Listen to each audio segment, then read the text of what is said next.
Welcome to orchid Bangladesh.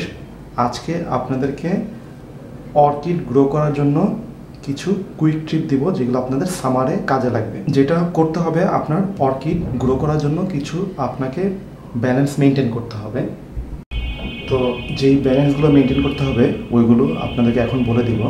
তবে আপনারা চ্যানেলটি যারা এখনও সাবস্ক্রাইব করেনি তারা চ্যানেলটি সাবস্ক্রাইব করে নিন, এবং আমাদের ভিডিওগুলো ভালো লেগে থাকলে অবশ্যই লাইক এবং শেয়ার করুন।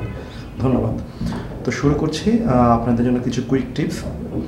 সামার টাইমে অথবা শীতকালে যখনই আপনার বাতাসের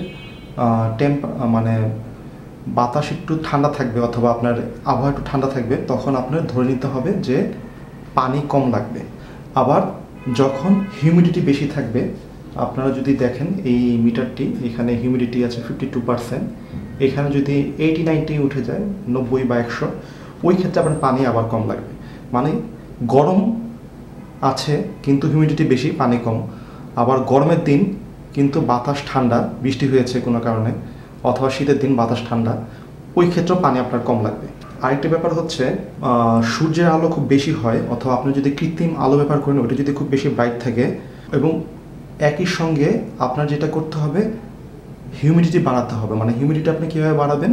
হয় আপনার হিউমিডিটি ট্রে দিতে হবে, অথবা আপনার পটিং মিক্স ঠিকমতো ইভেনলি ময়েস্ট রাখতে হবে, কিন্তু সগি রাখা যাবে না, মানে একদম ভেজা ভেজা থাকবে না, কিন্তু সামান্য পানি থাকবে।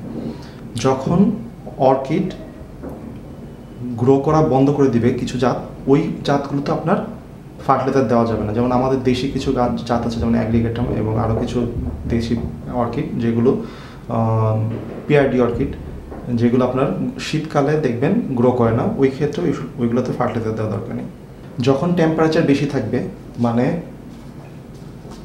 এখানে যখন টেম্পারেচার বেশি থাকবে, দেখছেন এখানে 33 ডিগ্রি, ভালো টেম্পারেচার, অনেক বেশি টেম্পারেচার যখন বেশি থাকবে, অর্কিডের আপনার আলো এবং পানি দুইটাই বেশি লাগবে, এবং বেশি পরিমাণে পানি দিতে হবে। মানে আপনার হয়তো দিনে 2 বার পানি দিতে হবে। এবং যারা কৃত্রিম আলোতে গ্রো করবেন তাদের শীতকালে যদি 12 ঘন্টা দেন, তবে গরমকালে 14-15 ঘন্টা বা 16 ঘন্টাও আপনার আলো নিচে রাখতে হবে, কারণ টেম্পারেচারের সঙ্গে অর্কিডের গ্রোর একটা সম্পর্ক আছে। সো ওই সময় যদি আপনারা আলো ঠিকমতো না দেন, তবে এই অর্কিডটি ঠিকমতো গ্রো করবে না।